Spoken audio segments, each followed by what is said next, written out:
Salam bahagia. Mempelajari Komsas atau komponen sastra dalam bahasa Melayu membolehkan para pelajar sekolah menengah tingkatan 1 hingga 5 menguasai aspek kebahasaan, keindahan dan kehalusan bahasa. Selain itu, bidang ini juga mengutamakan penikmatan keindahan hasil karya, pelahiran perasaan dan juga penghayatan atau apresiasi sesuatu karya kesusasteraan.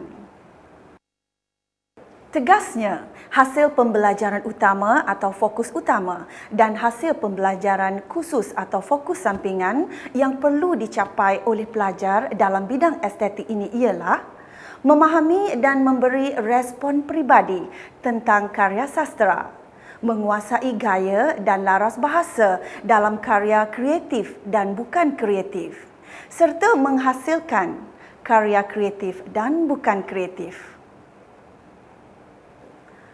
Untuk mengetahui secara lebih mendalam aspek-aspek yang perlu dikaji oleh pelajar, kita akan bersama-sama dengan Encik Muhammad Fauzi bin Abdullah, Ketua Bidang Sastra Jabatan Kesusasteraan Institut Pendidikan Guru Kampus Bahasa Melayu, Kuala Lumpur. Para pelajar sekalian, sepanjang pembelajaran tingkatan 1 hingga tingkatan 5, pelajar akan didedahkan dengan pelbagai karya kreatif meliputi puisi, prosa dan drama. Puisi-puisi berkenaan dan bahan-bahan berkenaan terkandung di dalam beberapa antologi tertentu yang akan digunakan oleh pelajar. Pelajar-pelajar juga akan mempelajari novel-novel tertentu yang dibahagikan kepada 4 zon tertentu. Bermula pada tahun ini, berlaku pertukaran tajuk antologi dan novel-novel tertentu. Dia dimulai dengan novel-novel dan juga antologi yang diguna pakai untuk pelajar tingkatan 1 dan tingkatan 4. Dan pada tahun depan, melibatkan pelajar tingkatan 5 dan seterusnya pada tahun 2012 melibatkan penggunaan antologi dan novel bagi pelajar-pelajar tingkatan 3. Ada 2 corak teks yang akan dipelajari oleh pelajar tingkatan 1 hingga tingkatan 5, iaitu yang berbentuk antologi dan juga novel-novel tertentu. Antologi yang akan dipelajari adalah Kasut Kelopak Jantung bagi tingkatan 1, Seuntai Kata Untuk Dirasa bagi tingkatan 2, Anak Bumi Tercinta bagi tingkatan 3,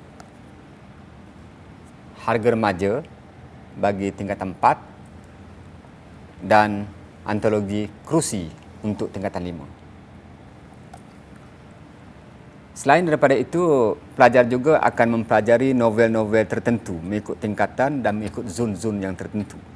Misalnya untuk tingkatan 1, pelajar akan mempelajari novel Hikmah oleh Muhammad Farid Iqmal, Sukar Membawa Tuah oleh MZ Eryasha, Bukan Duniaku oleh Aida Syahira, Istana Menanti oleh Abdul Latif Talib.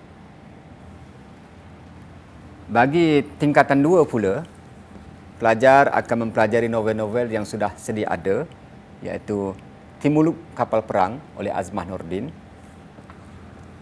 Pahlawan Pasir Salak oleh Muhammad Ismail Sarbini, Kapten Hasan Wirabangsa oleh Harun Johari, dan Tragedi 4 Disember oleh Zulkarnain Isnin. Bagi pelajar tingkatan 3, mereka akan mempelajari novel Merdeka Merdeka oleh Irahman Hanafiah, Kanang Seorang Cerita Pahlawan oleh Maznan Nordin, Panas Salju oleh Talib Samad. Dan bagi pelajar-pelajar tingkatan 5, mereka akan mempelajari novel Seteguh Karang oleh Tuan Faridah Said Abdullah, Julia oleh Abu Hasan Murad, Konserto Terakhir oleh Abdullah Husin, dan Putera Gunung Tahan oleh Ishak Haji Muhammad. Bagi pelajar-pelajar tingkatan 4, mereka menggunakan novel yang baru pada tahun ini, iaitu Azfa Hanani oleh Halis Azhan Muhammad Hanafiah.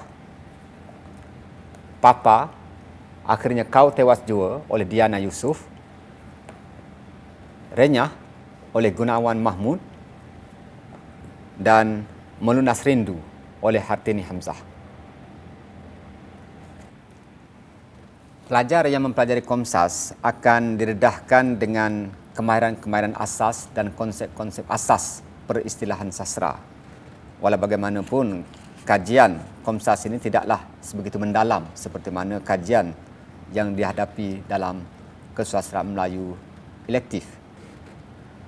Bagi karya puisi seperti puisi tradisional, pantun, syair, gurindam, seloka dan sajak misalnya, pelajar-pelajar akan didedahkan dengan aspek-aspek struktural teks yang meliputi maksud keseluruhan mengikut rangkap atau mengikut baris, tema, persoalan, perkara-perkara menarik dalam karya, jenis karya, ciri dan bentuk, gaya bahasa, laras bahasa, unsur bunyi, nada, nilai, pengajaran, penghasilan karya puisi dan mengedit karya puisi.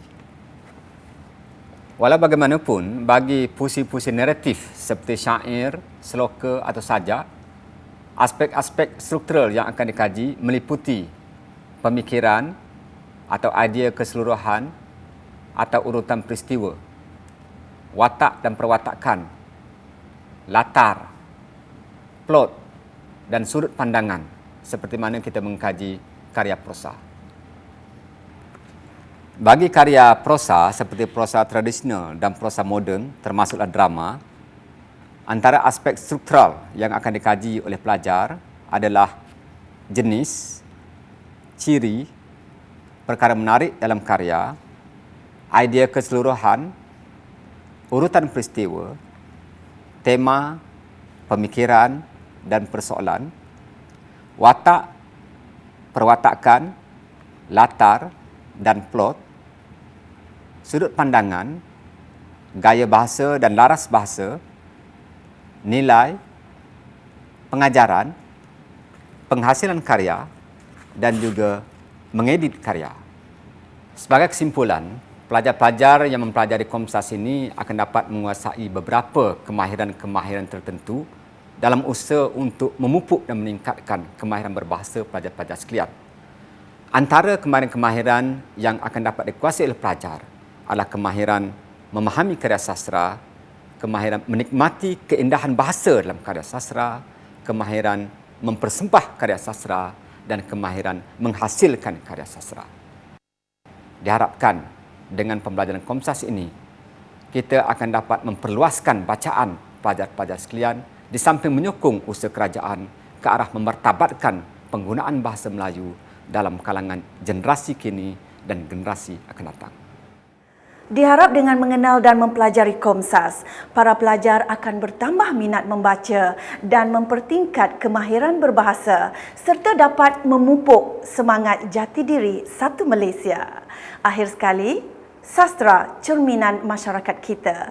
Selamat menghayati sastra dan selamat belajar.